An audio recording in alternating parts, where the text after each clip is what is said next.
Yes. My Lords, my Lady, can I take the court to what Lord Justice Voss said about English law? It's in Appendix Part 1A, and it's page 198. Yes. And it's paragraph 73, where His Lordship said that neither party has been able to point to any authority in English law where a claimant has been deprived of damages otherwise payable on the basis that it failed to seek an interlocutory injunction. And His Lordship says that may partly be because an injunction is an equitable remedy. It's counterintuitive for an English lawyer to contend. It might be incumbent on a party to apply for such a remedy, etc., etc. And well, there are some authorities that suggest the failure to apply for other remedies may affect your right to seek damages. The first of them is Volume 4, tab 51. Case of Walker, George Medlicott and Son. It's a Court of Appeal case. It's about wills. And your Lordship, your Ladyship, see from the head note, before and after she executed her will, which was drafted by one of the defendant's solicitors, testatrix informed the plaintiff and others that he was to be the sole devisee of her house. The plaintiff, who discovered after her death that the will did not contain a specific devise of the house, merely gave him a share of the residuary estate which included the house, claimed in negligence against the defendants the failure to carry out her instructions. And it's the final holding at F. Since the plaintiff had failed to mitigate his loss, if any, by first issuing proceedings for rectification of the will, he should recover nothing in the action. And Sir Christopher Slade gave the lead judgment for the Court of Appeal. His Lordship dealt with this at 739, letter C. His Lordship said in the second line under C, if the plaintiff had a valid claim in negligence, then a fortiori, he would have had a good claim for rectification of the will. And then at F, after referring to the case of Pilkington and Wood, he says, just above G, 2 lines above G, this is a situation in which, as a general rule, the courts can reasonably expect the plaintiff to mitigate his damage by bringing proceedings for rectification of the will, if available, and to exhaust that remedy before considering bringing proceedings for negligence against the solicitor, for example, in relation to costs incurred in the rectification proceedings. I would accept Mrs. Peacock's submission that since the plaintiff has failed to mitigate his damages, if any, by first issuing proceedings for rectification of the will, he should, on this ground, if no other, recover nothing in this action. So that's one example. A second example is the previous tab 50, Court of Appeal judgment again, judgment here by Lord Justice Phillips, 1996. And again, looking at the head note, page 21.9. Yep. In 1987, the plaintiffs offered a loan to H, secured by way of legal mortgage. The defendant's solicitors, who acted for H and the plaintiffs, provided the plaintiffs with a report on title. That report failed to inform the plaintiffs that Mrs. H was also a registered owner of the property to be mortgaged, and also of a charge in favour of a bank. And then there are proceedings for negligence, for professional negligence against the defendant's solicitors. And at the end of that paragraph, although he was satisfied that the plaintiffs would not have entered into the transaction but for the defendant's solicitor's negligence, the plaintiffs had not taken reasonable steps to mitigate their loss. They had not pursued alternative remedies, including the possession proceedings, at a time when the value of the property was such that most, if not all, of the debt would have been cleared by Mrs. H's half share. And it's Lord Justice Phillips and 2024, page 2024, 2 paragraphs up from the end of page 2024, His Lordship says the learned judge's findings amounted, it seems to me, essentially to this: had the plaintiffs acted reasonably, they would have enforced their security, thereby recovered the amount advanced. Thus, on these findings, not merely could it be said they'd failed to act reasonably in mitigation of damage, it could be said they failed to establish the deficiencies in the security were causative of any loss to them, and that approach is upheld by His Lordship for the Court of Appeal. So there are examples, they're not injunction cases, I accept, but there are examples of the common law in relation to damages saying you had another remedy. You didn't use it. It was reasonable to expect you to use it, and it would have prevented the loss of which you complain. And that is relevant to mitigation of damages. It's also relevant to causation. You therefore will not be awarded damages. And we say that is the present case. In the present context, this claimant, any claimant, is prepared to litigate its claim against the defendant under the regulations, but it has chosen not to use the remedy which will prevent the damage of which it now complains from occurring. And it may, depends on the detailed circumstances, but it may be reasonable to say, as we do, that you should have used the statutory suspension procedures under these same regulations.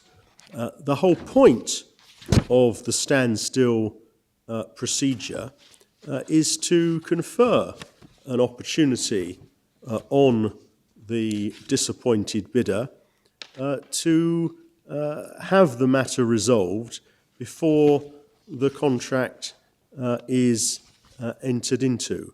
And we say that that right creates correlative obligations on the claimant, an obligation not to fail to use that opportunity if it be unreasonable to do so. There are also, as a matter of domestic law, there are public law cases that are similar, that is, a failure to use or to seek an interim remedy. There are two examples we've got in the documents. The first is volume 4, tab 47, page 1932. Yep. This is the Mass Energy case, Mass Energy against Birmingham City Council. Yep. It is a tendering case, an early one, 1993. It's Court of Appeal, and the relevant passage is in the judgment of Lord Justice Evans at page 1945. And the question that His Lordship is dealing with is whether to grant permission to proceed by way of judicial review. And in the middle of the page, on 1945, there's a paragraph, however, do your ladyship have that? However, the plaintiff's submissions certainly are arguable, very ably argued by Mr. Wilkie. This is an application only for leave. Adopting the views expressed by my lords, it seems to me that in the present circumstances one should go further. It seems to me at the very least the question of discretion arises. The fact that the respondent entered into a contract at a time when they were on notice that the plaintiffs were seeking judicial review would normally count very strongly in the plaintiff's favour, but it is neutralised in the present case by the fact that the council expressly referred the plaintiffs to the possibility of their seeking interim relief. The plaintiffs started these proceedings on June the 18th, but they conspicuously failed to apply for interim relief as they could have done before the contract was made. And for that reason, amongst others, His Lordship, in agreement with the other members of the Court of Appeal, declined leave to move for judicial review. Is one to presume that Lord Justice Glidewell and Lord Justice Scott didn't have They that didn't reason? adopt the same approach, no. I mean, they also declined... Yeah, I understand, but leave not to for that move, reason. But I'm not aware, I'll be corrected if I'm wrong, their reasoning was different. Thank you. But it shows again, I mean, it's a factor that at least Lord Justice Evans thought was relevant in weighing up in a public law area whether one should allow a judicial review application to proceed. And that's the best you can do, is it, in the public law context? Well, that's 1993. I'd be very surprised if you find a more recent authority in a public law context which... Well, I'm sure there are other cases. ...treats that Yes. as a sufficient relevant... Well, I've got one other. I permission. don't want to disappoint your lordship. I've got one other, volume 5, tab 60. Volume 5, tab 60. This is 2003. I'm sure there are many other cases. These are just examples. Mr. Justice Richards, sitting in the administrative court, it's a planning case, and a not untypical factual circumstance that W Limited acquires land. This is the head note at 2452. Yeah. W Limited acquires land for the purposes of redevelopment, applies for planning permission in September 2000. The claimant lives opposite the development site, doesn't become aware of either the application or the permission being granted in April 2003. Then in May 2003, he issues proceedings for judicial review seeking to quash the council's decision to grant planning permission. And the judge has to decide how, what the judge finds is that on the substance of the case, the council have gone wrong. And the difficult question is whether or not the planning permission ought to be quashed or damages as an adequate remedy. And at 2464, paragraph 60, the lodging of the claim for judicial review made Wolseley, that's W Limited's position, more problematic. There was then a more clearly defined risk that the planning permission would be quashed, with the result that any work done under it would be unlawful. On the other hand, W Limited had substantial grounds for resisting the grant of permission to apply for judicial review, and thereafter, when permission was granted by Mr. Justice Elias, for resisting the grant of relief. At no time did the claimant seek an injunction to prevent the continuation of the works. This was entirely understandable, given that he would have been required to give a cross-undertaking in damages, and the sums involved were very large. But the absence of a cross-undertaking meant that any loss arising out of the cessation of the works would fall on Wolseley alone. Taking all those matters into account, it was, in his lordship's views, not unreasonable of W to carry on with the works even after the commencement of proceedings. It follows, I reject the claimant's submission that the costs incurred since, at the latest, the date when the claim for judicial review was lodged, to be left out of account when considering the hardship or prejudice that W would suffer if planning permission were now quashed. And the judge did not quash the planning permission, he simply awarded that was specifically, as the head note shows, under section 31(6). Yes, it's a discretion, precisely. And specifically detriment to good administration and other and relevant raises factors. issue of substantial hardship. Yes, and there are many cases in that context. But the point of the case is that it shows that a failure to apply for an injunctive relief can be relevant in English law to the question of substantive remedies, not there a damages remedy, but a substantive public law remedy. So I say these examples indicate that the approach of Lord Justice Voss, that if you have the opportunity to seek a specific remedy and you fail to do so, it has no consequential relevance to your claim for a damages or other remedy. With respect, it's not right that the failure to apply for a remedy, even though the law imposes no obligation on you to do so under statute or statutory instance can nevertheless be relevant in the assessment of whether or not some other remedy should follow, even in relation to a remedy of damages, as shown by Walker and Medlicott and Western Trust and Travers. And there's no difficulty about that, because your right to damages, if any, of course, is subject to mitigation. And the law is entitled to say that you failed to mitigate by failing to use the available remedy. Now, translating that into the present context, our case, as I was submitting before the lunch adjournment, I say it is a general principle of EU law, liability for damages, that the national court may inquire whether the claimant has unreasonably failed to use available remedies. That's Dansk, Volume 2, Tab 17, Paragraph 60, Brasserie du Pêcheur, Volume 1, Tab 13, Paragraph 84.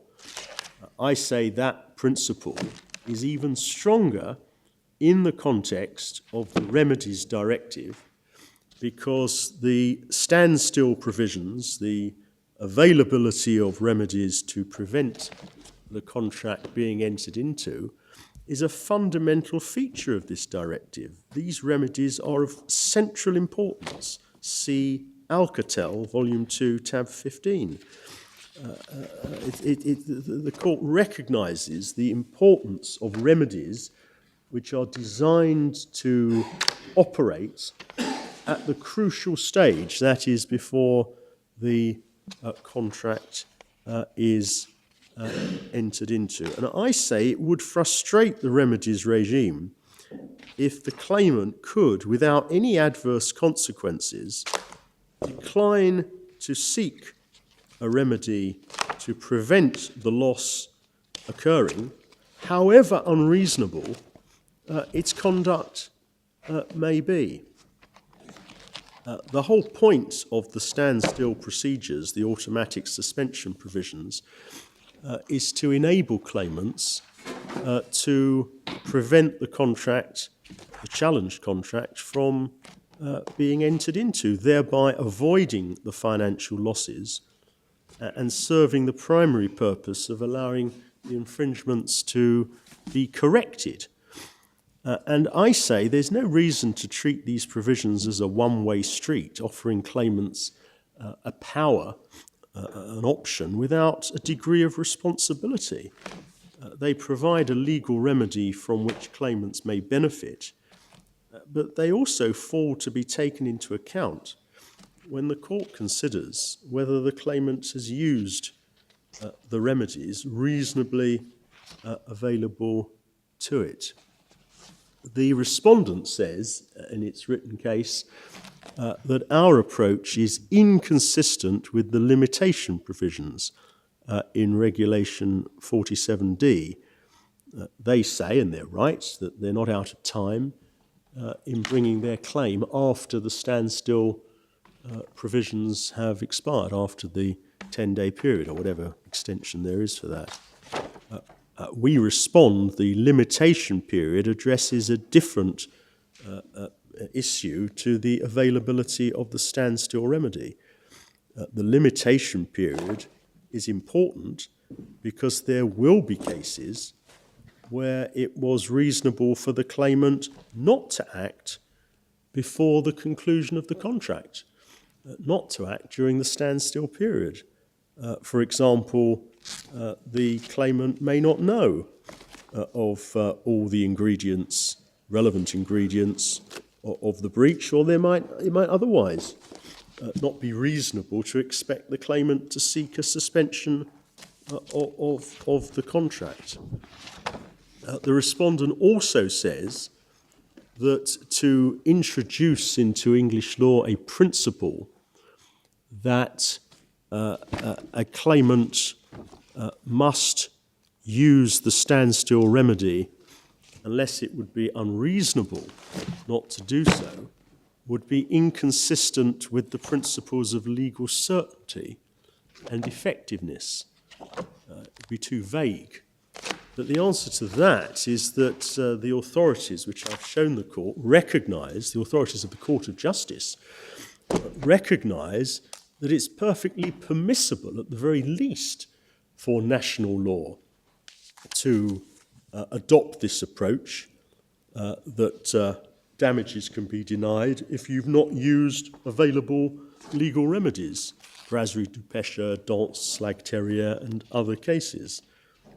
So to say that our approach would be a breach of the legal principles of certainty and effectiveness would be inconsistent with what the Court of Justice, indeed the Grand Chamber, has itself recognised. Right. We therefore submit that the Court of Appeal was wrong to rule out in principle a factual investigation by the High Court of whether the respondent in this case acted unreasonably in not seeking a remedy before the contract was entered into. We respectfully submit that the directive should be construed so as to require such an unreasonable failure to be taken into account.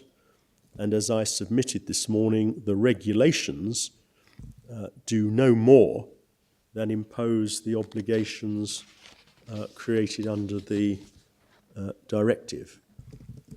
Those, subject to any further points I'm asked to make, subject to any questions the court may have, although I haven't used up all of my time, those are the points I wanted to make to the court in support of this appeal.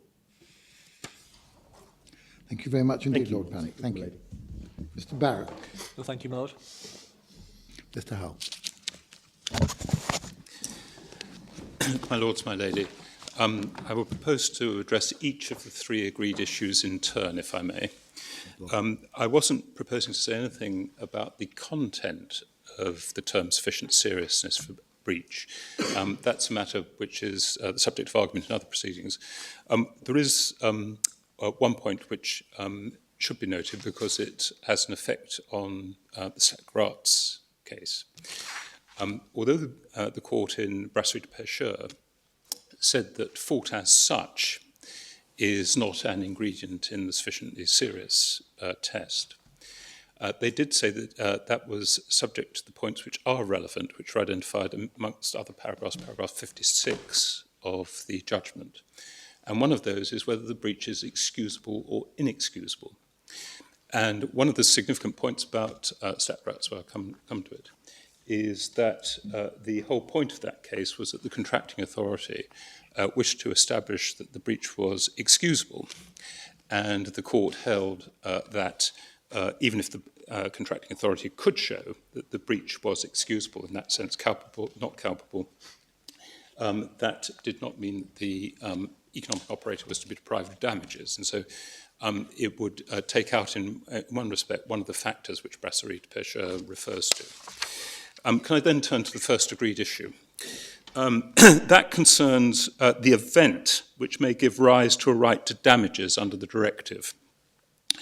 That event, we contend, is an infringement of the relevant rules by the contracting authority. It need not be a sufficiently serious infringement. The relevant rules are those of community law in the field of public procurement or national rules implementing that law. And we submit that follows inescapably from the terms and purpose of the Remedies Directive itself, as well as the need to interpret it consistently with the EU's obligations under the GPA, the Government Procurement Agreement. And we say that Spiker does not settle the issue in the end in the authority's favour, and that other cases in the Court of Justice support our case. And I hope, if your Lordship would allow me, to take the matters in that order. Firstly, the terms of the Remedies Directive. Can I take you briefly back to that? Yes. It's in Volume 1 of the Authority at tab 7, and if your Lordships will go to page 894. Yes.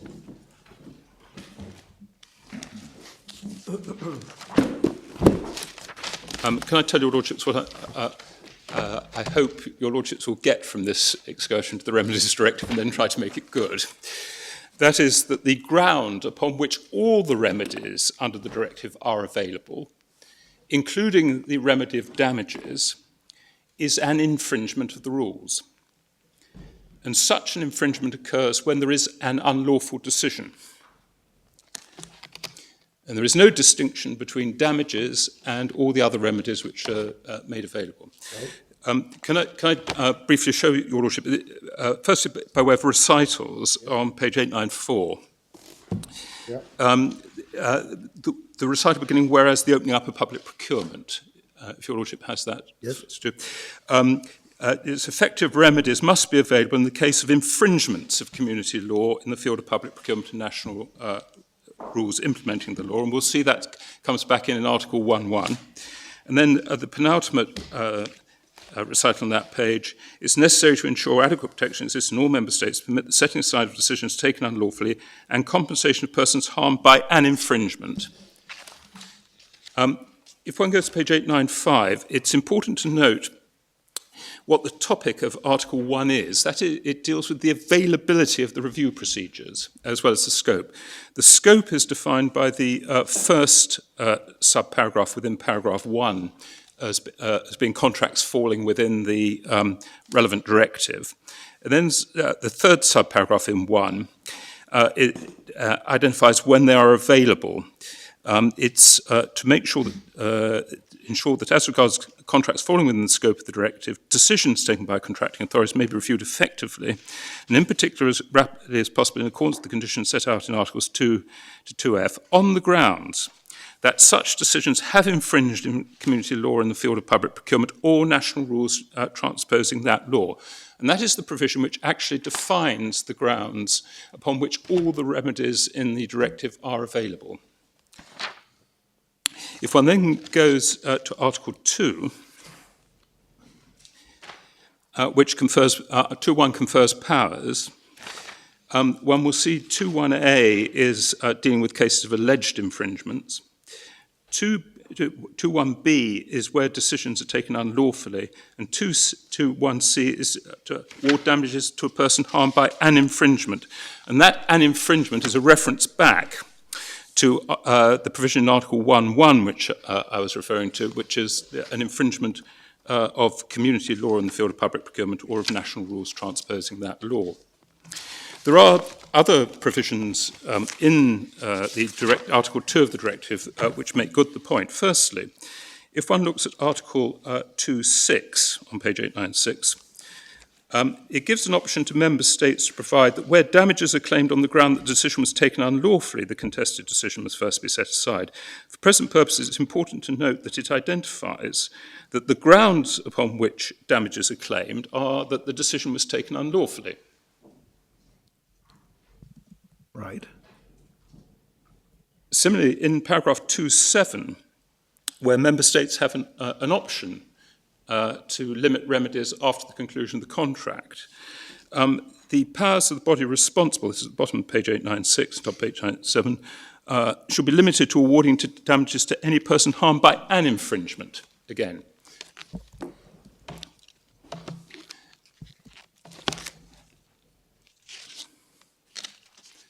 Where the directive wishes to identify a particular type of infringement as a ground for intervention, it does so in terms of page 901, Article 3, in the provision which my learned friend Mr. Panic referred you to, where if it has to be a serious infringement to trigger something, it is identified as that. This is the corrective mechanism for the Commission. Paragraph 1 of Article 3 applies where the Commission considers that a serious infringement of community law in the field of public procurement has been committed during an award contract procedure falling within the relevant directive, and then it has to notify the reasons why it's been led to conclude that a serious infringement has been committed. So where the community legislature intended that a type of infringement, namely a serious infringement, should give rise to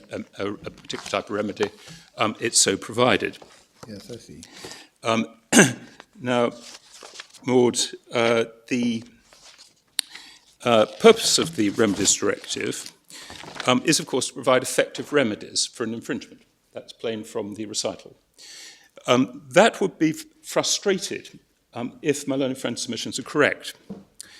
In the case, once the contract is concluded, the only remedy which may be available is a remedy in damages. It follows that if the infringement is not sufficiently serious, but it still results in loss to the person concerned, there will be no remedy for the person at all in those circumstances. And so the object of having an effective remedy would be frustrated if my learned friend's contentions were correct. Now, that analysis, both the terms and of the purpose of the directive, were endorsed by the court in Stat Gratz. And can I take your lordship back to it, because it repays slightly more consideration than my learned friend gave to it. Yes, it's in volume 2 at tab 21. Yep. Page 1476. Yes. And the court might wish to note that the judge rapporteur and the president of the chamber was in fact Judge Lenartz, who's now the president of the Court of Justice. Hadn't gone unnoticed, yep. No, my lord, the... Can you give me the bundle tab reference again? It's bundle 2, my lord, tab 21. Yes. For your lordship's note, the national law, which was under consideration, is at page 1480. Austrian, has to be Austrian. Which is basically a culpable infringement. But there was no presumption that the authority was culpable. There was a presumption, effectively, that it was culpable, and it then had to displace that. But could I then invite you to go to page 1483? Yeah. The question 1 in paragraph 30. It asked whether the directive must be interpreted as precluding national legislation which makes the right to damages for an infringement of public procurement law by a contracting authority conditional on that infringement being culpable, where the application of the legislation rests on the presumption that the contracting authority is at fault and on the fact it cannot rely on lack of individual infringements, hence on the defence it cannot be held accountable. In other words, the authority, if it wished to escape liability, had to show that it wasn't culpable. It's important then to look at paragraphs 31 to 35, which deal with the text of the directive, and then 36 and following deals with the aim. 31, perhaps I could invite your lordships to read 31 to 35, noting in paragraph 31 the emphasis with infringements in inverted commas.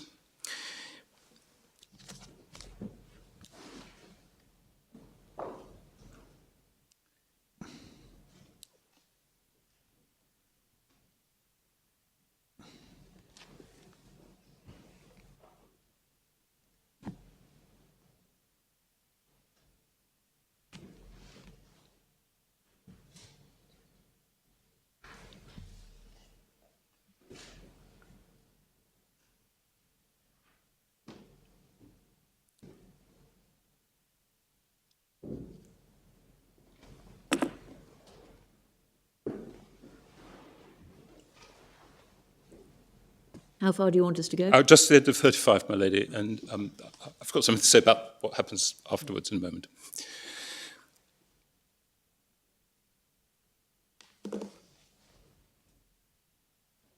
The 30. 35. In addition to the emphasis on infringement, which is provided by the use of the inverted commas in paragraph 31, in paragraph 33, the emphasis is on the domestic law to determine the measures necessary to ensure that review procedures effectively award damages to persons harmed by an infringement of the law on public contracts. And then in paragraph 35, they say that it should be noted that the wording of the articles which I've taken your lordships to in no way indicates that the infringement liable to give rise to right to damages in favour of the person harmed should have specific features, in this case connected to fault, proved or presumed, on the part of a contracting authority. So what was being emphasised wasn't simply a question of fault.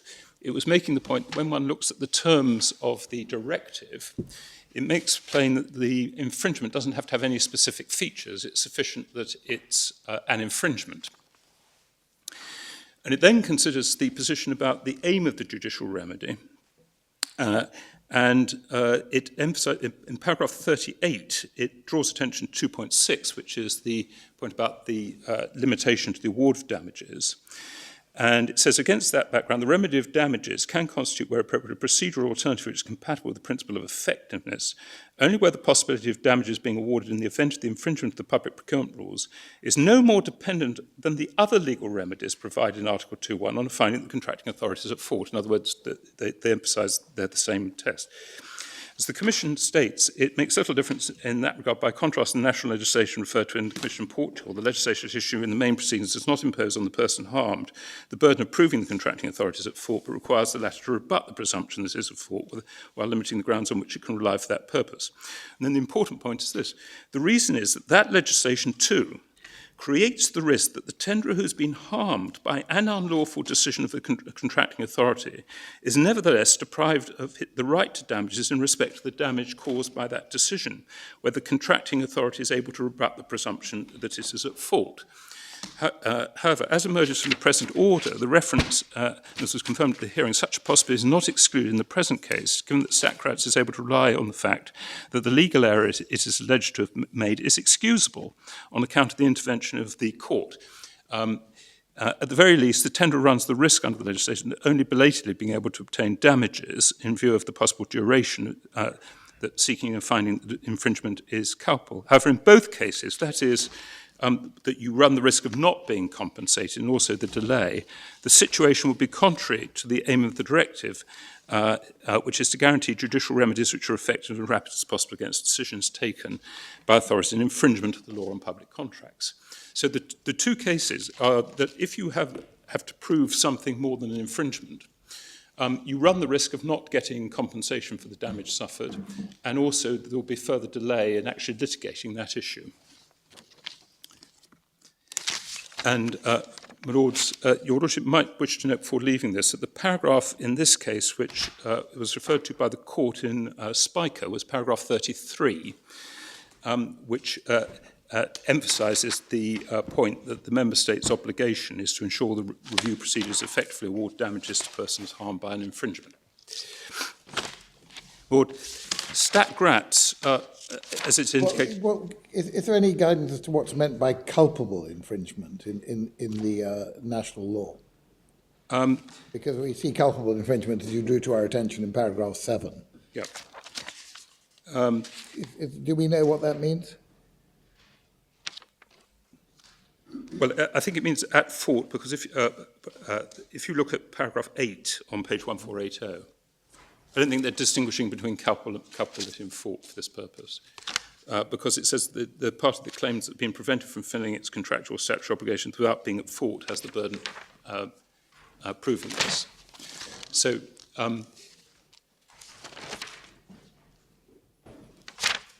the implication is that the national legislation envisaged infringements which were not culpable, which it would appear were not to be the subject of claims, I don't know, and which immediately brings to mind what is meant by culpable. Well, because nobody seems to have suggested that there was anything wrong in non-culpable infringements not giving rise to damages, which may or may not be the right implication. Yeah, it's inference to make. No, I'm sorry. I think the significance of it was that this was a case, if one looks at the facts, where there'd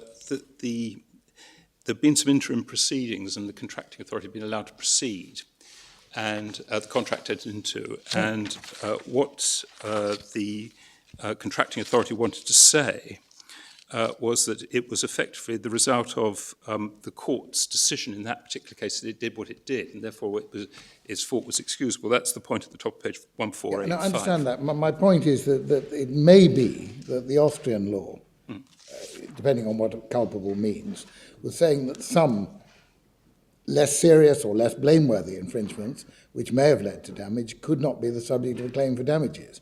And that may have been an underlying assumption in this case, which may cast doubt on the extent to which you can rely on the passages you're relying on. That's all I've got in mind. It's just a question, and it may not be a fair point, but it's in my mind. I thought you should have an opportunity to consider it, and you may want to come back to it afterwards. It may not be anything in it. I'll check back on Austrian law insofar as I can find it out from the judgment. Just adding to your comment on the identity of the judges, I see that Judge Lennox was actually the juge rapporteur as well. Yeah. But the court obviously thought it was an easy matter because they dispensed with an Advocate General's opinion after hearing the Advocate General in June the same year.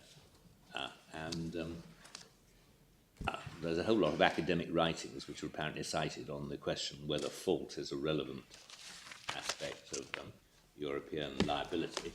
Might be quite interesting to see the way the case is argued, but I haven't found any documents which show you the actual parties' submissions, so one can't quite get a feel for my Lord's question or the answer to it. And I'll have a look overnight and see if we can find anything further. But I mean, perhaps the material fact is that the court obviously didn't think it was deciding anything very difficult. Well, You would say it wasn't. well, that's my whole point. The directive is very clear and the purpose is very clear. The argument against you is that it's not deciding. Yes, exactly. Well, what it does say is that the infringement doesn't have to have any special features. That's quite clear about it. My Lord, the other case which you referred to has the same reasoning that if you impose a condition, you run the risk that a tenderer might not get damages, which is the Commission in Portugal. I wasn't proposing to take Lordship to it. Can I just give you the reference to it? Thank you. It's at Volume 2, Tab 16. Thank you. And the relevant paragraphs to look at are paragraphs 31 and 32 at page 1212. Thank you. Have we got, for example, Sorry, Madam. I'm just looking at the academic writings actually, which appear to post-date most of the decision. What about Totis Kotsonis in Public Procurement Law Review on the basis on which the remedy of damages must be made available under the Remedies Directive? How about that as a relevant? Is there any other academic writing? There's every conceivable language of the European Union. I think the general burden of the academic writing is they find difficulty reconciling Spiker and Stack Gratz. Well, I mean, that itself would be helpful if you are, in the last resort, suggesting we make a reference. I mean, I think you should try and show us some of the academic material so far as we're capable of understanding it. I'll try and see if we can find something in English. Understanding the language. The language, I mean. Language, yeah. The Portugal case was 2004. Was it referred to in Statkraft? Yes, it was. It's got the same. What happens in Statkraft? It takes on the same reasoning about the risk of depriving a tenderer of damages. So if one just goes to it, it's Volume 2, Tab 16, and in this case, the burden was on the claimant to show that the contracting authority was at fault. If you can go to page 1212.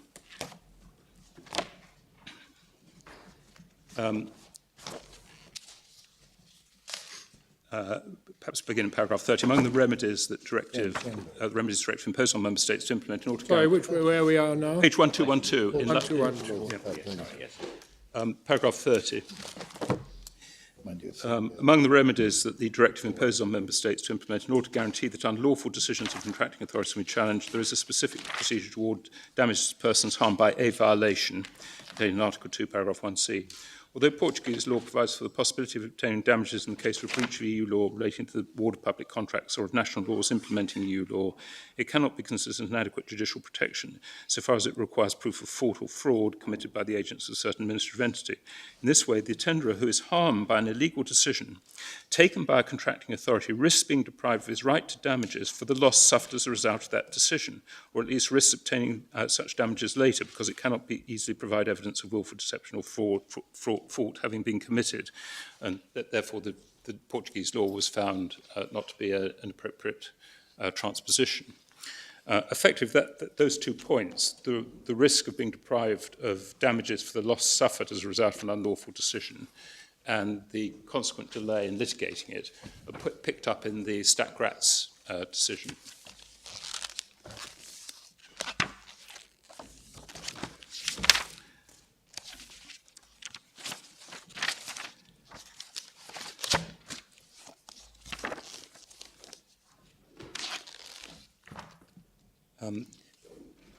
And Lord Carnwath will note on page 1484 the reference to the Commission in Portugal in paragraph 40, and then the 2 points which were made about the risks of 41 and 42. Thank you.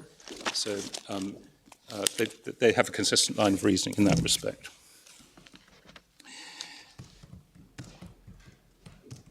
So, my Lord, in my submission, that's clear. One other aspect of the text of the directives is that there is a virtually equivalent remedies directive for utilities procurement. The regimes are slightly different, but they're virtually identical.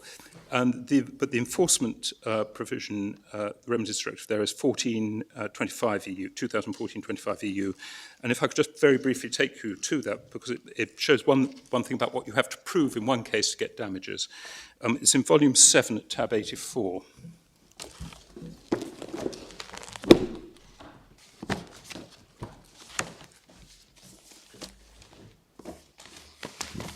Sorry, it's Directive 9213 EEC.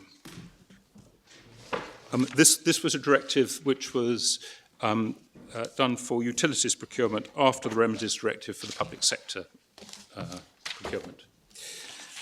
There's a reference to the remedies directive in the recitals on page 3075. The point I'm going to draw attention to, I should just draw attention to the recital for it. It's on page 3076. You'll see there's a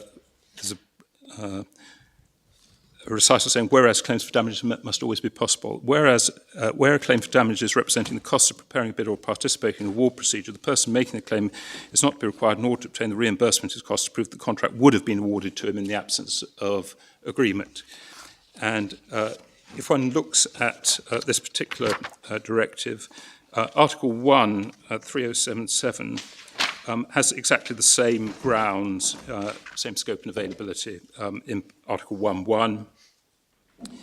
Article 2, there is an option which is given either B or C, but then in D, 2.1D, and in both cases, both the above cases, toward damages to a person harmed by the infringement, and it deals with damages being claimed on taken unlawfully. If one then goes over the page 3079, which is the point here, where a claim is made for damages representing the cost of preparing a bid or participating in an award procedure, the person making the claim should be required only to prove an infringement of community law in the field of procurement or national rules implementing that law, and he would have had a real chance of winning the contract. And as a consequence of that infringement, the chance would be adversely affected. So what was plainly indicated there, because the object was to change what you had to show by way of consequence, was you only had to show real loss of a real chance, but still all you had to prove was an infringement of community law, which is precisely what in our submission you have to show under the remedies directive. Lord, can I then turn to the WTO agreement? Now, the government procurement agreements under the WTO do not confer rights or impose obligations that can be directly invoked in member states' courts, but relevant secondary legislation of the EU has to be construed so far as possible to accord with them. And the agreements provide for compensation to be payable for the breach of the agreement or a failure now to comply with national legislation. There is no requirement for the breach or non-compliance to be sufficiently serious, nor could there be, because that is a doctrine of EU law. The World Trade Organization agreements are just international agreements which be construed in the normal way under the Vienna Convention. And so if it says a breach, it means a breach. Maud, Where do you get the point that EU legislation has to be interpreted? Lord, if you'd like me to take the cases for that first, if your Lordship will go to volume 9.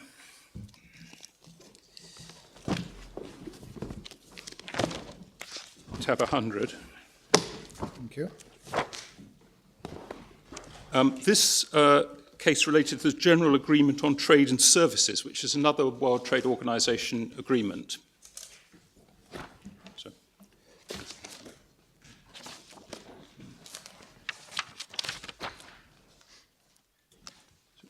Is your Lordship got to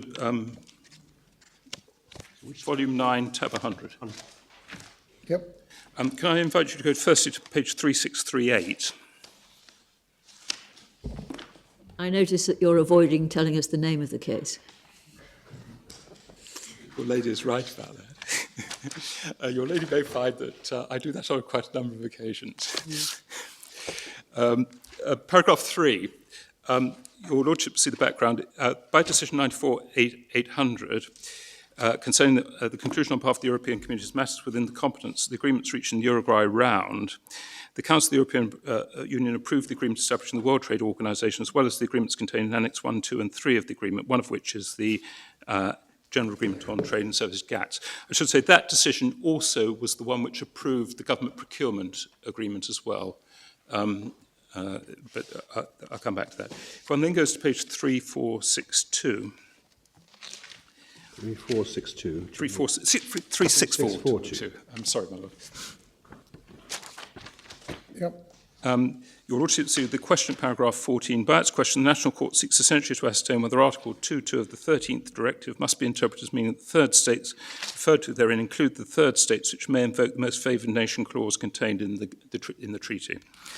And the relevant paragraph on the approach is paragraph 16. As regards the evidence which an international agreement to which the community is party, such as the GATT, is capable of having on a provision of secondary law, it is settled case law that the primacy of international agreements concluded by the community over secondary community legislation requires that the latter be interpreted as far as possible in conformity with those agreements. And the matter is made more explicit in a very recent case in volume 9, tab 107. Go for that first. Yep. Page 3736, which is the Association of Justice and the Environment. This is a case about the EIA directive and the Our House directive.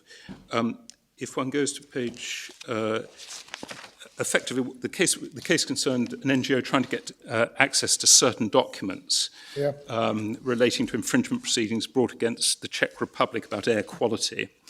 And the NGO sought to rely, amongst other things, to pray and aid the provisions of the Our House Convention to support its interpretation of the relevant regulations. So if one finds that their argument at page 3, paragraph 34, page 3742. Right.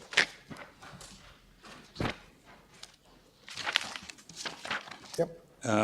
The claimant's argument was effectively, amongst other things, that the Our House Convention should support an interpretation of the relevant provisions and so forth, as your Lordship will see.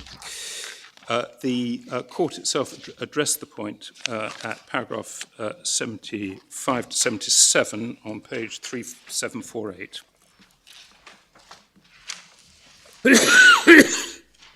Right. And in 76, they said this: in this regard, the applicant confines itself to asking the court to interpret EU legislation in the light of Article 4.4 of the Our House Convention, according to which grounds for refusal must be interpreted restrictively. It's settled case law that the primacy of international agreements concluded by the EU over secondary EU legislation requires that the latter be interpreted so far as possible in conformity with those agreements. In addition, it's common ground that the European Union is bound by the Our House Convention. Furthermore, it follows from the case law the fact that a provision of an international agreement does not have direct effect does not preclude reliance upon it for the purpose of a consistent interpretation of EU law. Thus, for example, if the case law has noted that Article 9.3 of the Our House Convention does not have direct effect, it has, however, recognised, in spite of the absence of direct effect, a principle of consistent interpretation of secondary law in the light of that provision. So that's the basic principle of approach, that one should seek to construe the secondary legislation of the EU in the light of the obligations it's undertaken.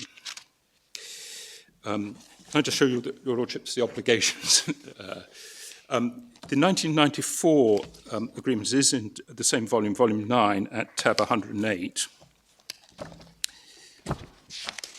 And one goes to page 3752, the scope and coverage.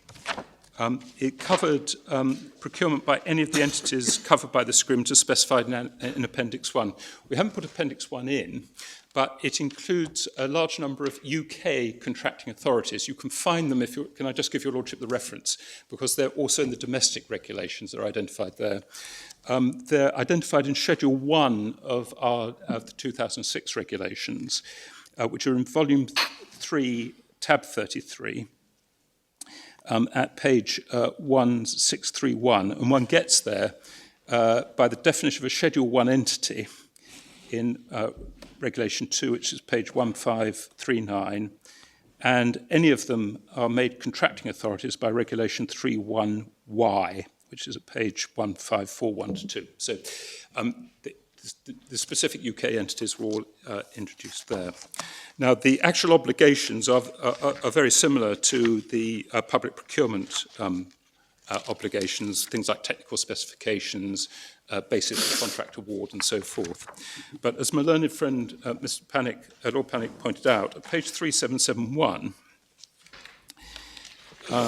there's a provision for challenge procedures, and they must provide, under C, correction of the breach of the agreement or compensation for loss or damages suffered, which may be limited to costs of tender preparation or protest. So there must be either provision for correction of the breach of the agreement or compensation for loss or damage suffered as a result of that breach.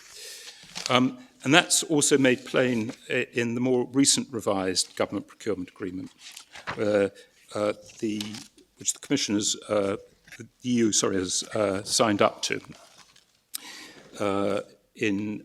From 2014, which is the relevant provision is page 3800 in the next tab,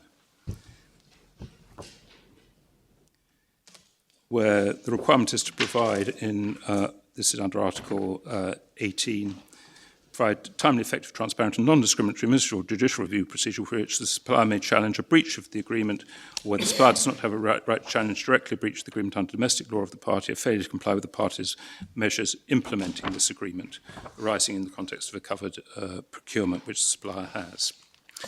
Now, the EU notified the World Trade Organization that the Remedies Directive was its implementing measure about the challenge procedures.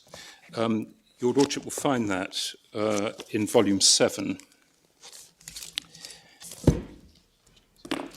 The formal notification is Volume 7, tab 86.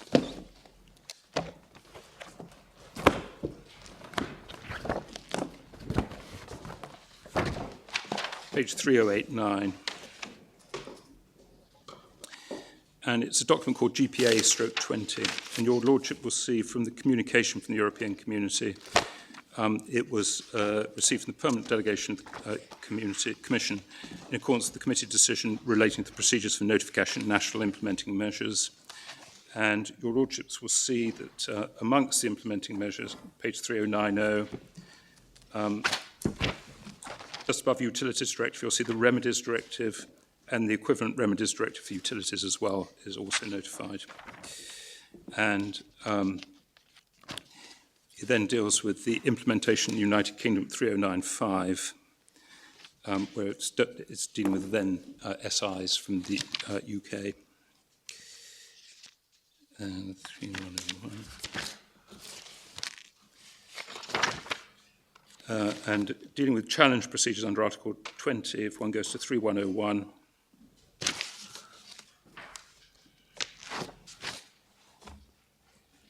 your Lordships will see at the bottom of 3101, it's adopted 2 directives aiming to coordinate the laws. In general aim to take the measures necessary to ensure it may be reviewed on the ground that such decisions have infringed community law in the field of national laws and so forth.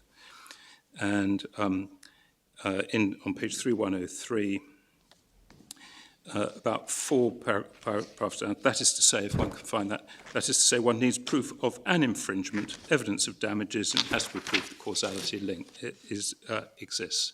So if your Lordship has that on 3103, 4 paragraphs down, that is to say, what you need is a proof of an infringement.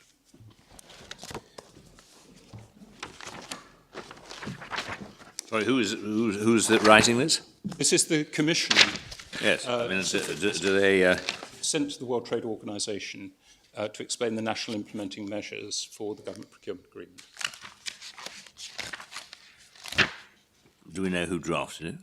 I assume, Well, anyway, one assumes it has some legal input from someone. yeah, well, it comes from the permanent delegation of the Commission. Anyway. Yeah, I mean, there is a limit to which Well, people's that's views... where it is. Yes. But the more general point, as your Lordship will appreciate, is that damages have to be provided for a breach of the agreement, and the WTO doesn't have a concept of sufficiently serious breaches. Lord, can I then turn to the decision in Spiker? Well, that point is a slightly curious point, isn't it, as Lord Panic pointed out, because we were apparently under WTO rules allowed to effectively exclude damages altogether by limiting them, or very largely by limiting them to wasted costs. You may, but not necessarily. I know, but it doesn't suggest that they gave huge priority to damages claims, which is what your general thesis is. Well, if you can leave someone simply to recover the wasted costs of making an application or bid, that's a rather different thing from recovering $100 million. Well, I think it's £100 million in our case. Pounds, all right. Well, they're not much different. Oh, Lord, I appreciate there's a difference in sum, but not in principle for this purpose. Whilst it gives states an option to limit the damages which may be recoverable, it doesn't change the basis upon which they have to be awarded. Well, and there's some more good would you like me to say? I think I've got the point. If I can move on to Spiker. Yes. Lord, it's important to note what the questions were which the court was addressing. Lordship will find Spiker in volume 2 at tab 18. Yes.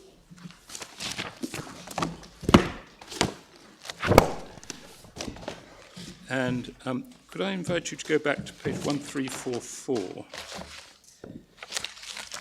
1344. 1344, because the paragraph on which my learned friend Lord Panic relies was given in answer to 2 questions, as it turns out, at the end of the day. That was C and D on page 1344. C assumes that the authority is required to pay damages, that's the contracting authority is required to pay damages, and then asks, assuming it is required to pay damages, does the community law set criteria for determining and estimating those damages, and if so, what they are?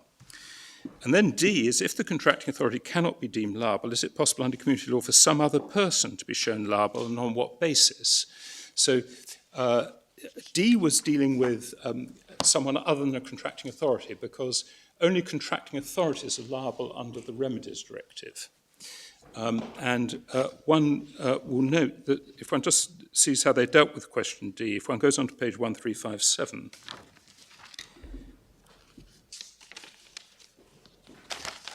they treated paragraph 92 as effectively being a reply to part D in paragraph 93, as one will see. Let's see. If one then goes back to how they dealt with question C more specifically, they at 1355, again, they make the point in paragraph 85 that they're assuming that the awarding authority has to make good the damage. So the assumption upon which this question is being posed is that there is an obligation to make good the damage, and one's asking, in that circumstances, whether there's criteria which provides the basis on which the damage may be determined and estimated. Now, in paragraph 87, they make the point that the Remedies Directive gives concrete expression to the principle of state liability. That doesn't necessarily mean it's identical to it. Indeed, as the court points out, it's only according to case law developed since the adoption of the Remedies Directive that the court has held the Frankovich conditions are what they are. So it would be to say that the legislature, when it made the Remedies Directive, had the Frankovich conditions in mind, would be historically obviously wrong, because they hadn't been developed at that stage when the Remedies Directive was in fact promulgated. But if they're inherent in the legal order of the Union, we surely have to treat those principles as relevant when whatever date the legislation which one is construing. Well, your Lordship is right about what your Lordship has to do, but if one's looking at what the legislature, when it made the Remedies Directive, thought it was doing, it would have some remarkable precedence to know what the Court of Justice was going to develop. That's my point about that. But Lord, if one then looks at the... That's a very far-reaching statement. Be out of a job if that wasn't it. I mean, we often have to Your original identify. necessary. Yes, Yeah, yes, exactly. This is... But if one goes on, just see how they actually answer the question, which is they deal with the question 85 from paragraphs 88 to 90. It says, as matters stand at present, the case law of the Court of Justice has not yet set out as regards the review of award of public contracts more detailed criteria on the basis of which damage must be determined and estimated. Then makes the point that they've in 2007 the community refrained from adopting any provisions on that point, and it then says this in 90. In the absence of EU provisions in that area, it is for the legal order of each member state to determine the criteria on the basis of which damage arising from an infringement of EU law on the award of public contracts must be determined and estimated. And it refers in that context to paragraph 33 of Strayberg, or Stat Gratz, provided the principles of equivalence and effectiveness are complied with. So at that point, it's entirely consistent that the basis upon which you determine the damages arising from an infringement are a matter for national law, but it's still from an infringement at that place, which is precisely what Stat Gratz was saying. What the Commission, what the Court then went on to do in paragraph 92 was to talk about, as regards state liability for damage caused to individuals by infringement of EU law for which the state may be held responsible, the individual's harm must have a right to redress where the rule of EU law which has been infringed is intended to confer rights on them. Breach of the rule is sufficiently serious, and there is a direct causal link between the breach and the loss and damage sustained by the individuals. In the absence of any provision of EU law in that area, it's the internal legal order of member states, once those conditions have been complied with, to determine the criteria on the basis of which damage arising from the infringement of EU law on the award of public contracts must be determined and estimated. Now, the reference to state liability at this point is understandable in response to the fourth question, because that's looking at people who aren't contracting authorities. But people who are This is the third question. Which is the fourth question? This is part 4. Part D, which is This is part C of part of question. part C and part D. I'm sorry, I should have said part D, but it's the fourth part of question 4. Sorry. Third part of question. Sorry. C is the third part, and D is the fourth part. So they deal with D. They say they don't need to deal with D. Because they've dealt with it in... Yeah. And in fact, that's rather against with it, because if they don't need to deal with D, it means there isn't any residual area of non-serious. Well, when you're looking at the Remedies Directive, it's not necessarily dealing with state liability at all. The personal and material scope of the Remedies Directive is not the same as state liability, so it applies to entities which wouldn't be liable under state liability. This is very ingenious, but it does rather require one to ignore the actual language they're using, which shows what they're focusing on. I mean, they clearly haven't taken on board that point, have they? In paragraph 92, Well, or indeed in paragraph 87. well, They treat this as an aspect, don't they, of state liability? Yes, contracting public authority treated as something which is state liability. Well, what I'll be saying about paragraph 92 is there is EU law in this area, which is the Remedies Directive. If you're looking outside the Remedies Directive, you'll be looking at state liability. But the Remedies Directive is not the same as state liability. That's why it's different in both personal and material scope. If one looks, for example, about personal scope, if you go to volume 9 of the authorities. Yes. Yes, which page, which tab? Tab 106. Thank you. Volume 9 where? And Volume 9 of the authorities. Tab 106. 3724, yeah. 3724. Yes, okay.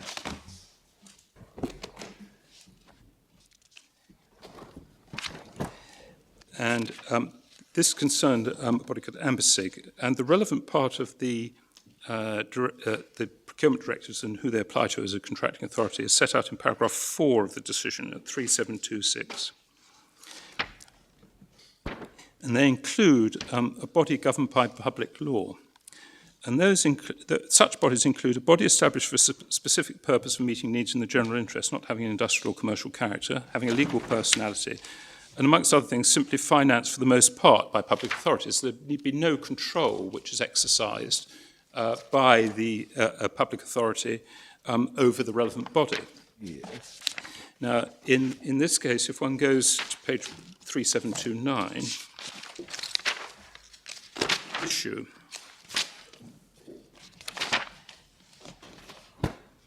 By the first question, the referring court is asking whether the second indent of Article 48 of the directive is to be interpreted as meaning, even if not transposed into domestic law, it satisfies the conditions for conferring rights on individuals they may assert against contracting authorities before national courts. Then paragraph 20 must also be clarified for the purpose of a useful answer to the first question, whether the second indent may be relied upon against any entity classified as a contracting authority within the meaning of Article 1.9 of the directive. In that regard, it must be borne in mind that according to the settled case law of the court, although a directive cannot of itself impose obligation on individuals and cannot be relied upon as such against an individual, where a person is able to rely on a directive not as against an individual but against the state, he may do so regardless of the capacity in which the latter is acting. It's necessary to prevent the state from taking advantage of its own failure to comply. Consequently, the entities against which reliance may be placed upon the provisions of the directive that are capable of having direct effect include not only a public entity, but also a body, whatever its legal form, which has been given responsibility pursuant to a measure adopted by the state for providing public service under the control of the state, and which has for that purpose special powers beyond those which result from normal rules. It refers to Portugas, which is another case where that it was found that there wasn't sufficient control. In the present case, as regards AICP's situation, it follows from the clarifications of the Portuguese government at the hearing before the court that that entity, while coming within the concept of contracting authority within the meaning of Article 1.9, constitutes a private law association of undertakings which does not meet the above-mentioned conditions in order for the provisions of the directive to be capable of being relied upon against it, because it does not provide a public interest service under the control of the state, and does not have special powers beyond those which result from normal rules applicable in relations between individuals. And then it's for the contracting court to see whether that's the case.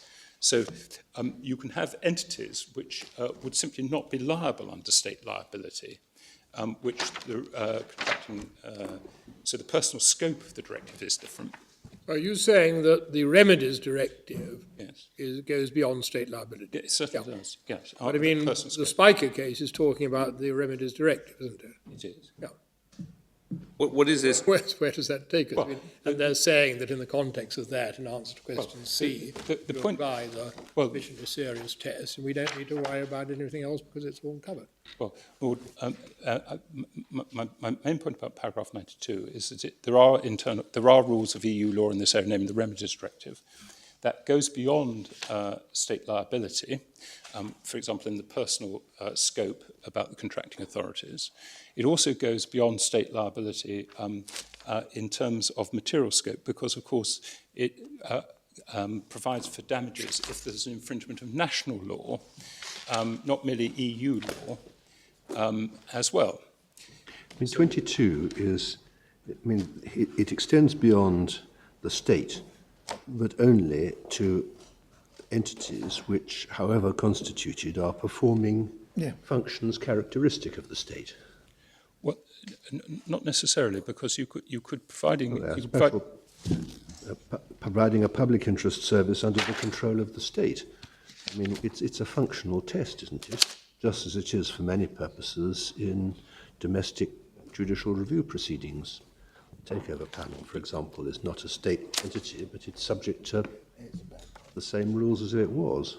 Well, if I can just go back to the definition of, which was in the judgment. If we go back to page 3726. 3626. 3726, about the definition of body governed by public law. It may just be a convenient place to pick up the definition. Yeah, I see.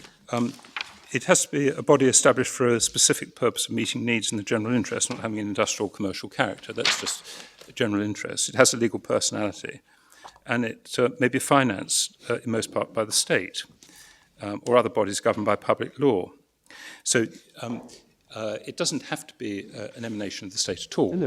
And the question is not what sort of body it is, but what sort of functions it's performing. Well, yes, but the function is a need in the general interest, but that could be done. It doesn't necessarily have to be a function which would necessarily be a classical state function. It can be something which would be in the general interest for that purpose. Well, it could be a private charity, you mean? Yes, could do. Well, that would hardly Provided it's finance. subject to the management supervision of No, it doesn't have to. Regional or local authorities. Well, it doesn't have to be subject to that. It could be simply financed for the most part by other bodies governed by public law.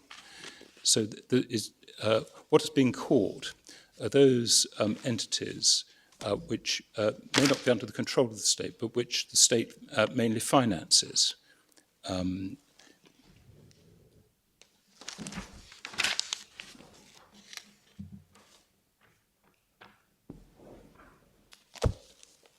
Do the final words of C indicate that all of the categories that go before are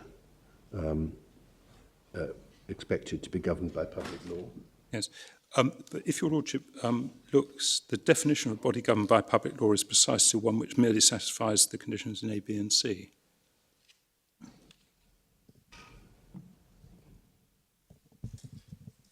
So it would be sufficient that you're established for the necessary interest, have legal personality and are financed.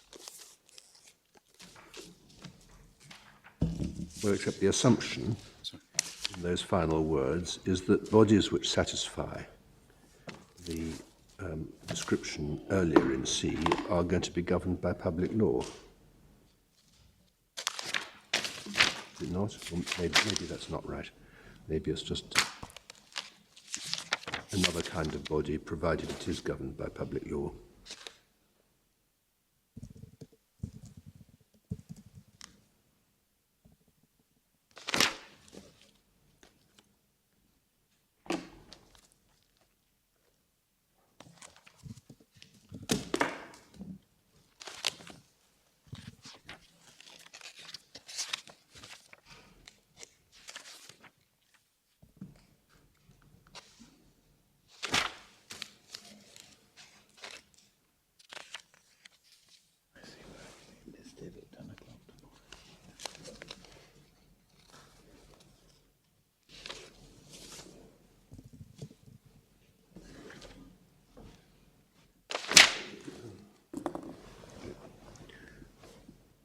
I mean, it can be. The other case which might help your lordship is Portugas, which is in the same volume at tab 102. You finished your submissions on Spiker, have you then? Well, I was just trying to answer. I see, right, I see. Lord So where are we going? assumptions. Portugas then? Yes, I was trying to answer my Lord Yes, assumptions. no, I'm sorry. Question about it. Your lordship will see if one goes to. This is about the Utilities Directive. Where is it? This is the same volume, volume 9, tab 102. Thank you. A page? And I was going to invite your lordship to go to page 3663, where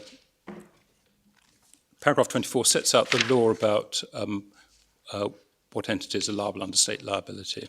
Again, you have to be under the control of the state. It then says, it follows from that case law that even if a private party comes within a group of persons covered by a directive, the provisions of the directive may not be relied on that person as such against that person. Consequently, the Advocate General noted in paragraph 41, the mere fact that a private undertaking, which is the exclusive holder of a public service concession, is among the entities referred to as constituting the group of persons covered by the directive, does not mean the provision of the directive may be relied on against that undertaking. Rather, it's necessary the public service should be provided under the control of the public authority, and the undertaking have special powers. And then what your Lordship will see in this case, from paragraph 29, it's that Portugas was basically not under the control of the Portuguese state. So you could well be a private party, you could have a concession of the necessary character. The directive might apply to you, but state liability wouldn't.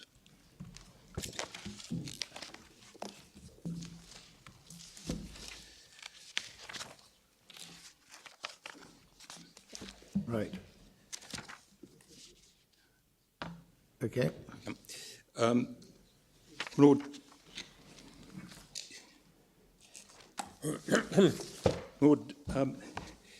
in my respectful position, if the court in Spiker had intended that the position under the Remedies Directive required a sufficiently serious breach, it would have necessarily had to address what was said in Stadtgratz and in Luxembourg about there being no special features of an infringement which needed to be established in order for it to be liability.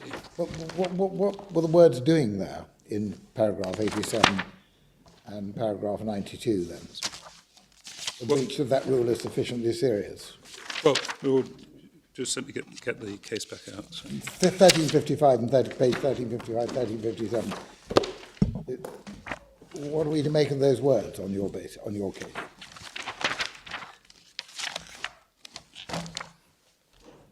They say it twice. Sorry. Not 3 times like the bellman, but twice. In Lord, the only part which supports my other friend is paragraph 92, effectively, because if one's looking at paragraphs 88 to 90, that's all consistently with my submissions. Well, yes. 92 is surely a summary of everything that's gone before. I appreciate what you're saying. Yeah. The point that I make is that there is EU law in this area, which is the Remedies Directive. It may be that what's happened is that the court, because it was also looking at the position about other authorities and contracting authorities, and also because the Remedies Directive had not been transposed as such into the Netherlands law, may have been looking at state liability for that purpose. But in my respectful submission, had the court been intending to say that they should come to a different approach from Stadtgratz, for example, in Luxembourg, it would have said so. It would also... It wasn't. I mean, Stadtgratz is dealing with special national rule, and the argument against you is we're dealing with a basic rule, not a special rule of European law. Right. Namely, that states are only liable in certain situations. Well, I understand where that's put. But, my Lord, the crucial feature about Stadtgratz was, when analysing the directive itself, it emphasised that there were no special features which had to attach to the infringement in order to give rise to a liability in damages. And it also emphasised the point about the risk of a person harmed by an infringement not receiving damages if you did have to prove more. Furthermore, the other feature about Stadtgratz, as you've already seen, is that in that case, what the issue which generated the reference was the desire of the contracting authority to say that its breach was excusable, which of course is one of the features of the Brasserie de Pêcheur test, and which, if it was relevant, if you can't get out of liability for sufficiently serious by showing that it's an excusable breach, it's a very strange position. Well, I should say that since Spiker, there have been no, as far as I'm aware, there have been no cases on point, but the court has again said that one has to award damages in respect of an infringement. In the more recent case of Medieval, which is in volume 9, at tab 104. Tab 104.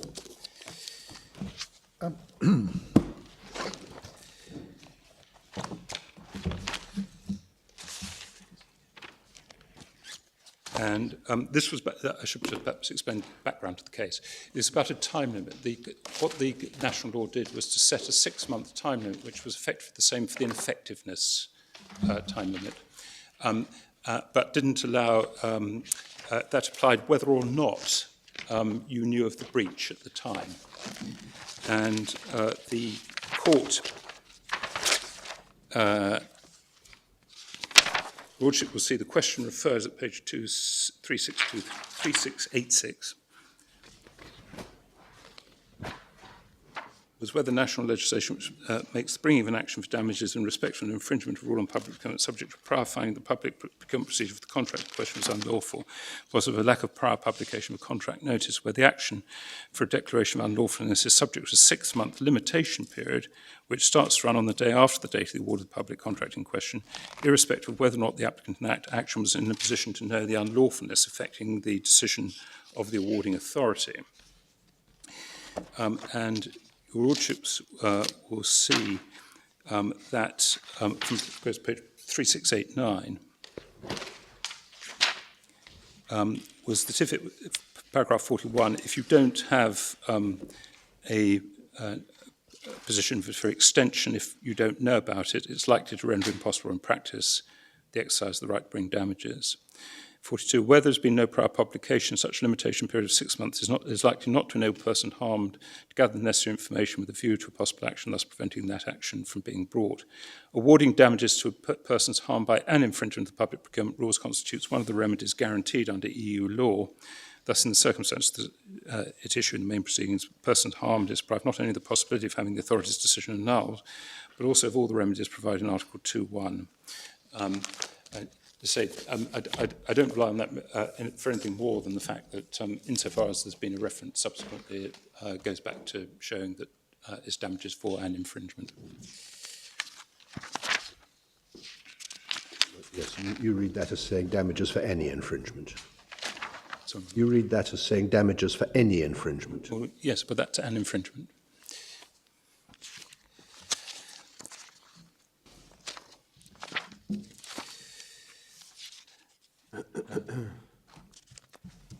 My Lord, if I could just, my learned friend said that the sufficiently serious test represented a sensible balance in this area of law, and he referred to some of the uncertainty which may attach to public procurement. Well, what his submissions overlooked were a number of factors. Firstly, before he overlooked what you'd need to show to establish an infringement. Plainly, what you'll need to show is that, firstly, there's been a breach of an obligation of equal treatment or some other obligation, which is specified, or a manifest error of assessment. And secondly, that infringement has caused a loss.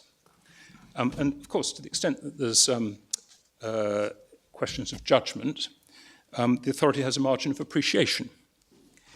So the first thing is that it's not... you have to establish the infringement and that it's caused you loss. The second point is that part of the function of the Remedies Directive is to effectively provide a deterrent against acting unlawfully. Could I refer your Lordships to the opinion of the Advocate General Cockott in Uniplex, which is in volume 2 at tab 19, which is a case I need to come back to when dealing with mitigation. But I could ask you to go to that. 1360. Sorry, it's volume 2, tab 19. And the page? My lady, 1377.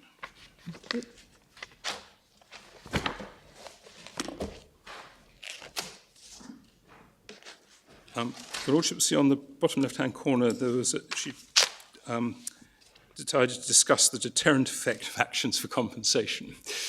And she said, Ireland also objects to the over-generous approach to time limits for bringing actions for compensation may have a highly deterrent effect on contracting authorities, a chilling effect, and cause considerable delays and so forth. This argument is also unconvincing.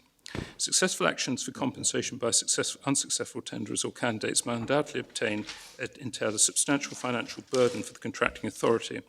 This risk is, however, the price to be paid by a contracting authority so that effective legal protection in connection with the award of public contracts can be provided. Any attempt to minimise the attendant financial risk of the contracting authority will necessarily be at the expense of effective legal protection. A too restrictive approach to the conditions for obtaining secondary legal protection would ultimately also jeopardise the achievement of the objective of the review procedure. Those objectives do not only include the provision of legal protection for tenderers and candidates concerned. The review procedure is in fact also intended to have a disciplinary effect on contracting authorities by ensuring that the rules of European procurement law, in particular the requirement of transparency and prohibition and discrimination, are observed and any infringements penalised. I mean, that is consistent with a reading of the right to damages as being limited to cases where there was a serious breach. I mean, if one's concerned with the nature of the decision-making process, as opposed to simply an oversight, I mean, deterrence has a much more obvious relevance to cases where the decision-making process effectively disregarded some provision of EU law than it does to a case where they were trying to do the right thing but got their maths wrong or something of that sort. I appreciate the point you're making. What the Advocate General was making 2 points. The first one in paragraph 55 was that if you lose effective legal protection, if there are infringements which are not going to be compensated for. And the point in paragraph 56 was about the deterrent effect as well. So what you were saying is that there are 2 things which are going on, which in 56 is not only include provision for legal protection of the tenderers and candidates concerned, they're also intended to have a deterrent effect. But the protection of the tenderers is provided by making damages available for an infringement.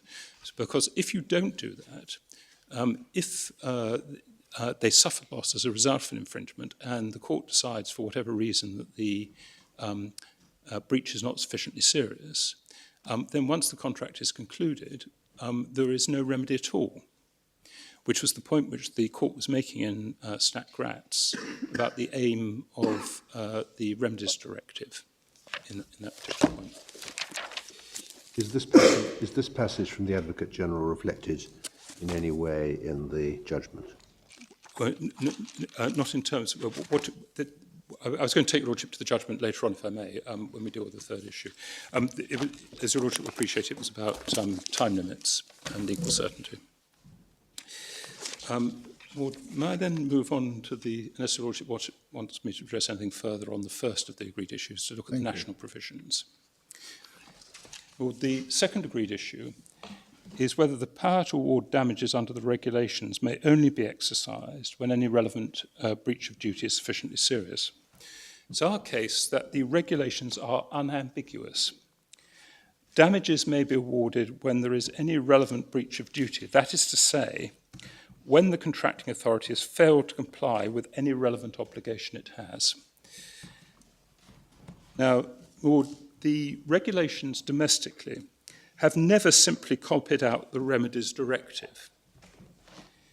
The basic scheme of the regulations since 1991 has been to make a contracting authority's failure to comply with a relevant obligation or regulation an actionable breach of the duty it owes to an economic operator who suffers loss or damage, and to give the court power to award damages to the operator who suffers loss or damage in consequence of that breach. That is to say, who suffers loss and damage because of a failure to comply with a relevant regulation or obligation.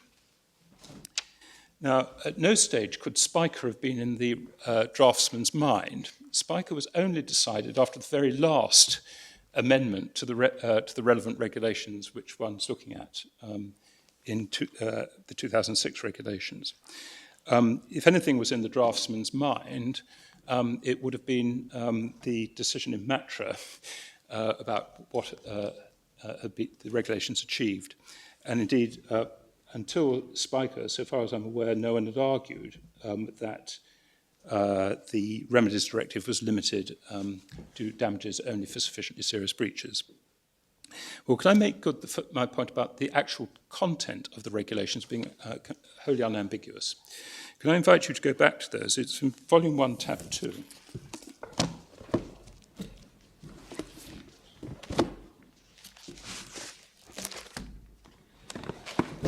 I can invite you to go to page 823.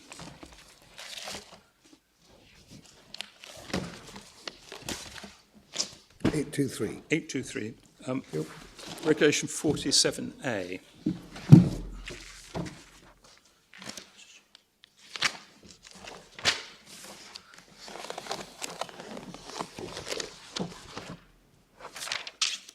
Yep. And this regulation applies to the obligation on a contracting authority to comply with the provisions of these regulations and any enforceable EU obligations. I leave out the irrelevant words. So the obligation, the relevant content of the obligation, is to comply with the relevant provisions or the enforceable EU obligation. And it's that obligation which is the duty owed to an economic operator under 47A2. So the actual content of the duty is a duty to comply with the relevant regulations or obligation. And if one then goes to page 47C, page 825, a breach of that duty, that is to say, under the 47A, is actionable by any economic operator which in consequence suffers or risks suffering any loss or damage. I should say that exactly the same position is provided for GPA economic operators, that's government procurement operators, under 47B, the same structure but slightly different regulations. If one goes back to 824, the duty owed to an economic operator in accordance with regulation 47A is a duty owed to a GPA economic operator. It's not owed in respect of certain matters, and so forth. So effectively, it's the same duty, that is to comply with the relevant regulations with the exceptions which are set out. Now, in neither case does the breach of duty have to be a sufficiently serious one. It's simply a failure to comply with the relevant provisions. One can then go to Regulation 47I, which deals with the remedies where the contract has not been entered into. And page 829, paragraph 2 applies where the court is satisfied that a decision or action is taken by a contracting authority was in breach of the duty owed in accordance with 47A and B. That is to say, where there's been a failure to comply with one of the regulations. And in those circumstances, the court may do one of the following: set aside the decision, order the contracting authority to amend any document, or award damages to an operator who has suffered loss or damage as a consequence of the breach. That is plainly the breach being referred to in paragraph 1, which is the breach of the duty in 47A, which is the failure to comply with the relevant regulation or obligation. And in my respectful submission, there's no way in which one can read in a sufficiently serious breach of duty into any part of that. One certainly can't read it into paragraph 47(1), I1, because this provision governs not merely damages, but also setting aside a decision. And no one has ever suggested that if you want to set aside a decision, you have to show that the breach is sufficiently serious. So in my respectful submission, that's perfectly clear that there's power to award damages to any economic operator who suffered loss or damage as a consequence of a breach, that is to say, a failure to comply with the relevant regulations. If one looks at 47J, it follows the same structure, subject to the amendments about ineffectiveness and so forth. 47J provides that paragraph 2 applies if the court is satisfied that the decision or action taken by a contracting authority was in breach of the duty owed in accordance with regulation 47A and B. In other words, if you fail to comply with the relevant regulation or obligation. In those circumstances, the court may award damages to an economic operator who has suffered loss or damage as a consequence of the breach. That is to say, a reference back to the breach of duty owed in accordance with 47A and 47B. Again, in my respectful submission, that is wholly unambiguous, and there is no basis for reading in a sufficiently serious breach into any of those provisions.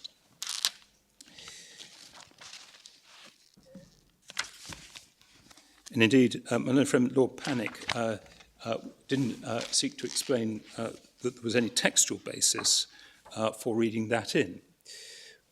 What my learned friend says is that one should look at the extraneous materials, explanatory memoranda, and so forth.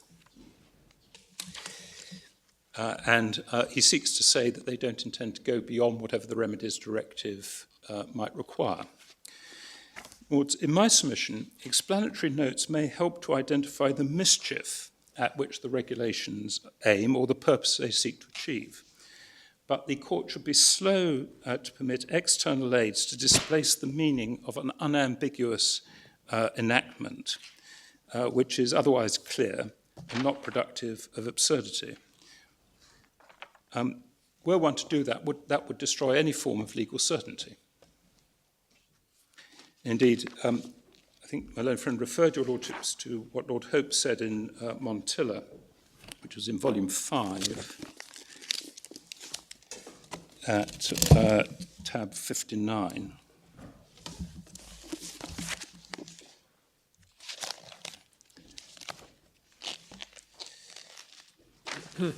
Page 2448.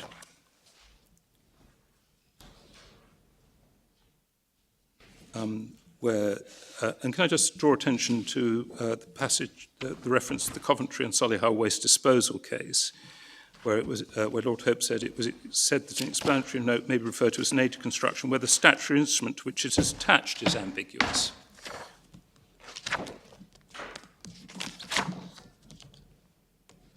Lord Hope goes further at the end of that paragraph. Issues are raised about the meaning of words used in an enactment. Well, you were saying he went too far. Well, if the words are unambiguous, one has to ask what meaning is going to be cast. I'm not suggesting it went too far, but this. Well, I mean, clearly, if it's ambiguous, that's one thing. But if you're simply looking for a bit of help, where the words, which is basically what we're doing here, but in my respect, can we look at the explanatory notes or not? Well, if you're looking at the language used, in my respect submission, the language doesn't, there's nothing in any of the explanatory notes or the impact assessments or any of that character which actually address the question of whether or not the breach has to be sufficiently serious. And that is entirely unsurprising. Because I mean, what they clearly do is give the implication that we weren't trying to do anything more, we weren't trying to gold plate, we were just simply trying to implement EU law for good or ill. Well, there's a historical problem about this, if I may begin with, which is that the form of regulations goes back to at least 1991 in exactly the same terms. That is to say, the same structure, being the obligation to comply with the relevant obligations and making that an actionable breach of duty. If I just briefly show your lordship that, it's... I think we'll probably take your word. Well, if your lordship... Structure goes back to what date? 1991? 1991. Your lordship will find it in... Lord Panic's been good enough to nod, so I think you're common ground. No. It's got exactly the same structure. That's to say, the obligation is an obligation to comply with the relevant provision, regulation or obligation. It's made an actionable duty to someone who suffers loss or damage as a result of the breach. So it's always been the same in that respect. And what hasn't happened is that the regulations have never simply copied across what the Remedies Directive say. They've transposed it into an English law claim, in this case for a breach of statutory duty, insofar as it's dealing with damages. In my respect for submission, it might be one thing if the Remedies Directive had simply been copied across to say it takes whatever meaning the Court of Justice may say it may now have. But that has not been the case with the domestic regulations. And in my submission, all that's happened, the government's current policy, I'm not sure whether it's called unnecessary super equivalence or gold plating or whatever description one likes to have it, is something which has emerged actually later during the 2000s. As I say, one's not going to get any assistance from the relevant explanatory materials on this issue, precisely because what was actually happening was to reflect the changes which were subsequently being made. So if one looks, for example, first at the 2006 regulations, if one goes to volume 3, tab 35, for the explanatory memorandum about the original regulations. Tab 335, yeah. 35. Page. Page 1661. Thank you. Yep. When dealing with the remedies part of the regulations, in paragraph 7.7 at the bottom of the page, 1661, they say the new regulations also reenact the provisions of the existing remedies directives. The remedies provisions in the new regulations are unchanged from those in the regulations they are replacing, except for one minor addition. The change gives effect to effectively the Alcatel judgment. So what happened was that the original format from 1991 was put into the 2006 regulations as originally put forward. The only change being made was for Alcatel.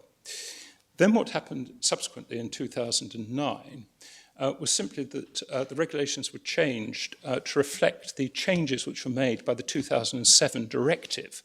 But the 2007 directive never altered the grounds upon which remedies were available, or Article 2.1 of the remedies directive. It made other changes, but it didn't alter at all those matters. So all that was being consulted about in 2009 for those regulations were the changes being made by the 2007 amending directive, and those did not include the provision about the grounds on which remedies were available, or the provision of Article 2.1c. So that was never changed. And all that's actually happened with Regulation 47J, when the contract's been concluded, is they've had to insert, they've divided into two regulations and inserted the provisions about ineffectiveness and penalties because they're mandated by the amending directive. So that's all that happened. And that was all that was being consulted. Surely there's a rather more, general point, because I'm worried this is getting very complicated. As a general proposition, one expects that the UK law, based on EU law, will sort of keep pace with the European Court's decisions. And of course, we know that different directives may have been given in effect by simply being brought in the same words, they may be transposed, but the concepts are brought into UK law.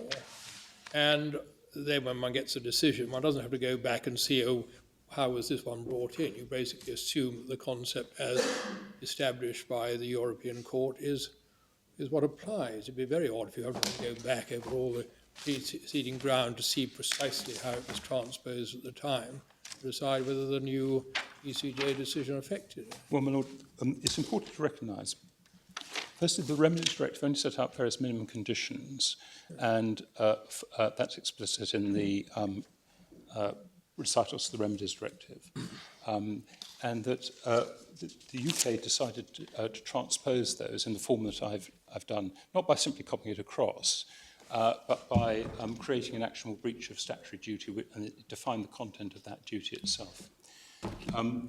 The position about what may happen is that there is no suggestion in this case that one has to read the regulations in the light of some leasing obligation.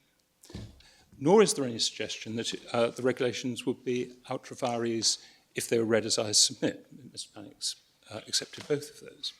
In my submission, when you get to that stage, the question is you give the regulations the meaning that they would ordinarily have if it's unambiguous, and one doesn't need to go further about that.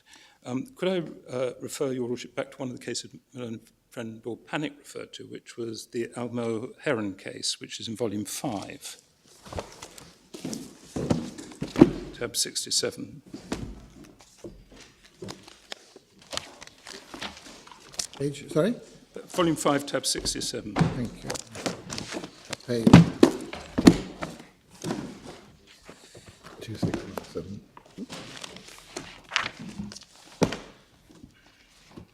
Yep, Your Lordship will see that yep, if one goes to page 2625, thank you. there's a section beginning the interpretive obligation in domestic law. Yes, Much of that is just dealing with mar leasing, but if I can go on to the more contentious part, which is paragraph 22, where the submission was being set out, and then see how it was dealt with, page 2626. Yes. All this, of course, now very well known. It's common ground. Mr. Linden, for the claimant, submitted, however, that there's no decision of the Court of Justice that prohibits the domestic court from doing other than applying its domestic law approach to interpretation in a case where there was no reason concerned and the domestic provisions fell short of what the community law requires. In Hurst, Lord Brown of Heaton under Hayward said the interpretive effect of community law required was strictly confined to those cases which, on their particular facts, the application of domestic legislation in its ordinary meaning would produce a result incompatible with the relevant European community legislation. In cases where no European community rights would be infringed, domestic legislation is to be construed and applied in this ordinary way. If then one goes on to page 2629, yep, paragraph 32, it seems to me Mr. Linden's argument that it is open to the domestic court to give regulation 5, 1 and 2 of the TUPE their ordinary meaning derives some support from the Court of Justice. And Lord Keith's statement in Lister that it's a duty of the court to give regulation 5 in construction report with the decisions of the Court of Justice upon the corresponding provisions of Directive 77 to which the regulation was intended by Parliament to give effect must be read subject to this qualification. So to the National Court, as the Court of Justice said in Lindquist, to extend the scope of national legislation implementing the provisions of the Directive to areas not included within its scope, provided that no other provisions of community law precluded. In the present context, this means that it would be open to the National Court to give regulation the ordinary and natural meaning so long as there was nothing in Werhoff which indicates it's not open to do so. Mr. Lynch submitted that in the light of the ruling in Werhoff, the National Court cannot do so.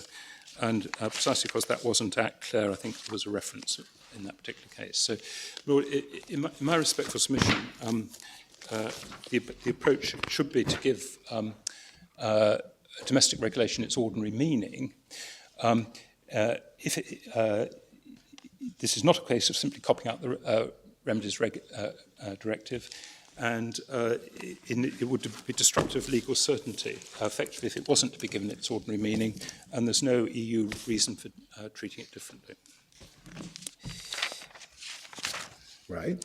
Or a couple of other points, if I may just briefly deal with them. Which, so far as the contrast between may and must in Regulation 47 J is concerned, I don't know if your Lordship wants to get at. In my respectful submission, it's irrelevant for present purposes. When the regulations say the court may award damages, that does not describe the event which gives the court power to do so. The relevant event is the breach of the duty to comply with the relevant regulation or obligation. That's the breach. Sorry, can we look at the, perhaps we should look at... Yes, of course. Maybe quite an important point. Let's look at the regulation. It's volume 1, tab 2. Thank you very much.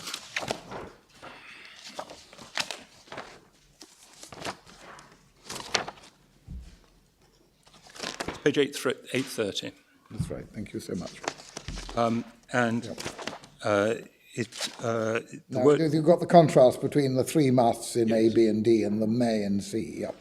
The reason for the musts are that in 2007 there was an amending directive which imposed obligations to do those specific things. That's why there's a must there, as opposed to may. And the must not order any other remedies is because the United Kingdom has taken up the option which the Remedies Directive gives it, of limiting remedies to damages after the conclusion of the contract. But the point I think made against you really on this construction is that they are assuming in C, obviously, that the economic operator has suffered loss or damage as a consequence of the breach. Because that's stated in C, yes? And yet not must award damages, may award damages.